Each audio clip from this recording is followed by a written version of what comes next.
Quiero seguir refiriéndome a lo que fue este año, porque estamos en un programa especial hoy recordando lo que pasó en este 2021, que tuvo un año electoral, en plena pandemia, pero tuvo un año electoral. Y justamente la pandemia en este año electoral fue la que complicó las cosas, sobre todo en la primera vuelta. Mucha gente en plena pandemia no quería ir a votar, estábamos en plena tercera ola. La gente moría en las calles, la gente moría en los hospitales, no había camas UCI. Y había mucho temor por parte de la población en acudir a los centros de votación. Esta lamentable situación que nos tocó vivir, le ha tocado vivir a todo el mundo la pandemia, pero a nosotros nos tocó vivir además la pandemia con una elección, que fue, digamos, la mayor complicación que nos tocó en ese momento, hizo que se dictaran algunos protocolos para la elección. Entre los protocolos que se dictó se puso horarios. De 6 de la mañana a 7 el adulto mayor, de 7 a 8, después los que tienen entre tal número de DNI que acaba en 0, de 9 a... Un desastre. Fue un desastre la primera vuelta. Poner que los adultos mayores vayan más temprano, con las complicaciones que eso significaba, y que los demás con el número del final de su DNI vayan a horas determinadas, convirtió pues la elección, el acto electoral en una desgracia. Fue, digamos, entre las organizaciones de todas las elecciones que yo he podido participar, en las que yo he podido asistir, fue la peor manera de decidir una elección, porque estuvo mal hecho.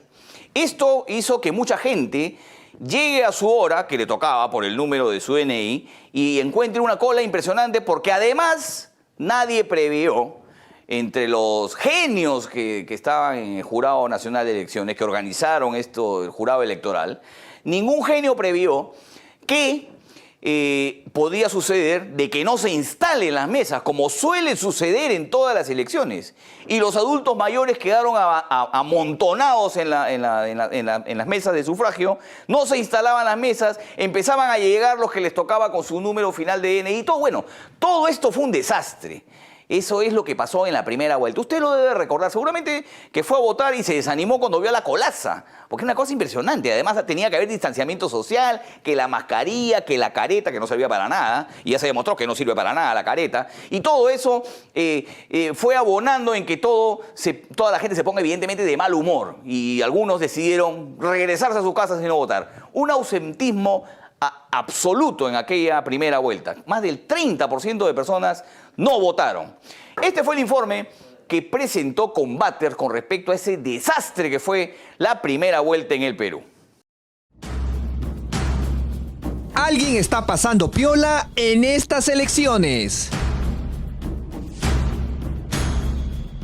Las primeras horas de las elecciones del último domingo fueron un caos. En la mañana no han habido mesas de sufragio y la cola va como para 3 o 4 cuadras. Ancianos aglomerados y largas colas. Es un caos, las mesas no están instauradas, van llamando por megáfono y solamente la gente que tiene la mesa instalada puede entrar. Mesas de votación que no se instalaban. Están regalando 100 soles más quien quiera para que abra la mesa. La señora de ahí está regalando 100 soles para que... Mira cómo saca su plata. 100 soles para que alguien se siente y le abran la mesa. Ahí está. Ahí está el pago. Ahí está el pago. Y el ausentismo de los miembros de mesa.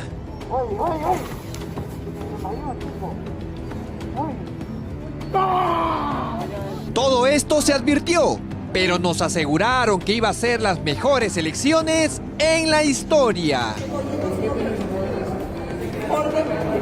Casillas de Keiko marcadas, El responsable de estos hechos es el jefe de la OMPE, Piero Corbeto, quien, un día antes de los comicios, no se cansaba de garantizar el cuidado de todos los peruanos que iban a votar. Esta elección va a ser segura, esta elección va a ser una elección tranquila.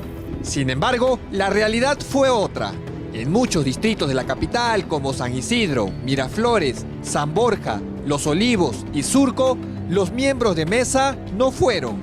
por lo que Corbeto no le quedó otra que improvisar y hacer un llamado desesperado a los jóvenes para que sean voluntarios.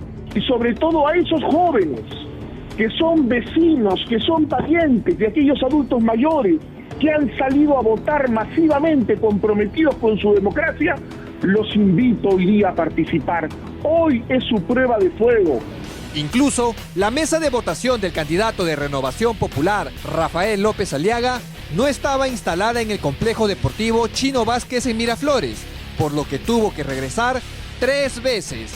Que vengan los jóvenes, ¿no?, de todos los partidos a hacer su labor cívica acá, a ser miembros de mesa. Ya, esto es lo que necesita el Perú. No tener, ¿no?, este mamarracho de organización. No, primera vez en la historia del Perú que tiene un mamarracho de organización. Estos problemas afectaron a quienes precisamente debíamos cuidar más, los adultos mayores. Ellos tuvieron que sufrir esta ineficiencia y estuvieron aglomerados en largas colas bajo el sol durante varias horas. Sin embargo, el jefe de la OMPE deslindaba responsabilidad. Nosotros podemos haber organizado la mejor elección de la historia. Podemos haber puesto mesas, haber puesto toldos, 1 de cada 5 mesas en toldos. Pero la elección la hacemos todos. Los resultados de la ineficiencia se verán en 15 días, cuando las personas aglomeradas de ayer presenten algunos síntomas, en el caso hayan sido contagiados. Mientras tanto, la responsabilidad de la OMPE pasa desapercibida, al punto de que por la noche Piero Corbeto salía a dar a conocer los primeros resultados de la elección, en medio de un discurso adornado, en un ambiente musicalizado y sin ningún mea culpa. Gracias a ciudadanas y ciudadanos como Alicia, que se multiplicaron a nivel nacional, pero sobre todo en Lima Metropolitana, pudimos sacar adelante esta jornada electoral. Pero los problemas no terminaron ahí. Esta mañana también se registraron grandes aglomeraciones entre los fiscalizadores de la OMPE en la sede Lima Norte, quienes no podían entregar su kit electoral. Una vez más, por falta de organización. No ingresan a esta fila hasta el momento, no les dan explicación de por qué es que suceden este tipo de retrasos, ¿verdad? Una chiquita señorita, si usted pudiera pasar arriba, es un angosto así, que la gente está pegadita y no tenemos espacio como para... Es un horno arriba, es un contagio. No sé a quién se le ocurre hacer una, bueno, en este caso revisión de todas las actas en un edificio que tiene una entrada pequeña para miles de personas, todo un distrito acá. Los hechos nos hacen preguntar. ¿Nos garantiza la OMPE y el señor Corbeto que en la segunda vuelta no se repetirán estos errores que se podría reflejar en más muerte de los peruanos? ¿O es necesario un cambio de líder en esta organización para tener menos floro y más eficiencia?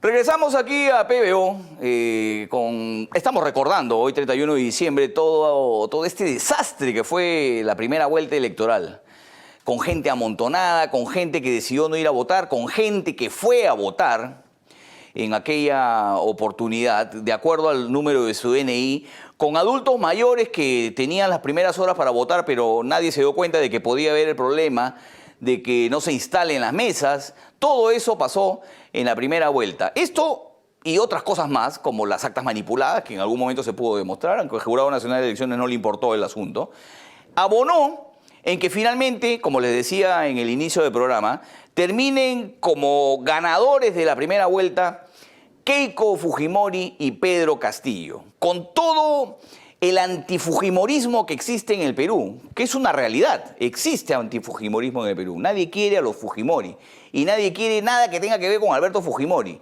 ¿No es cierto? En eso estamos de acuerdo.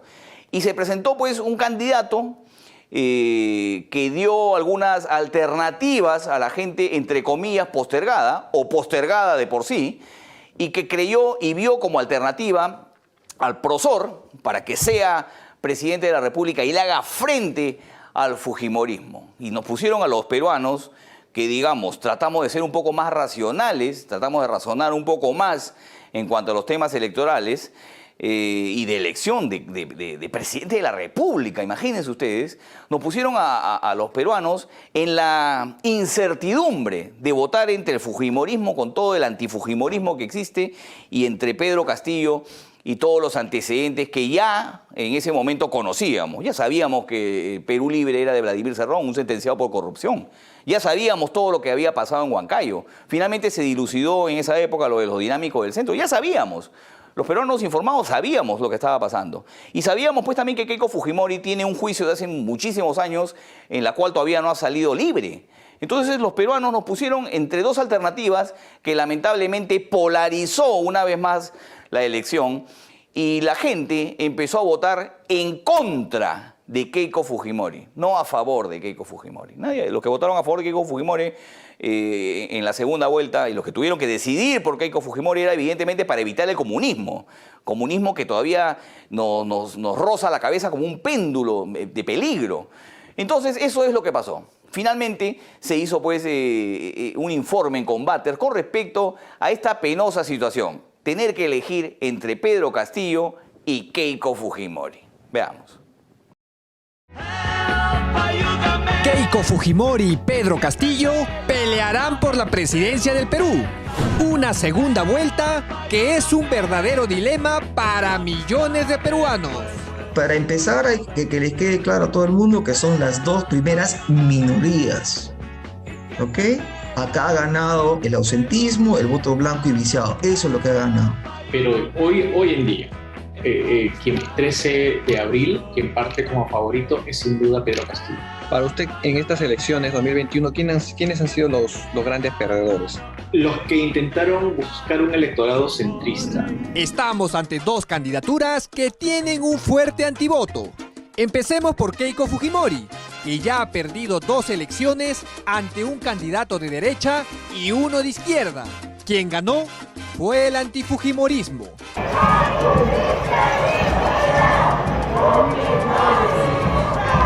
Es decir, hay un tercio del electorado que está en contra del fujimorismo y que no votaría por un fujimorista para ningún puesto.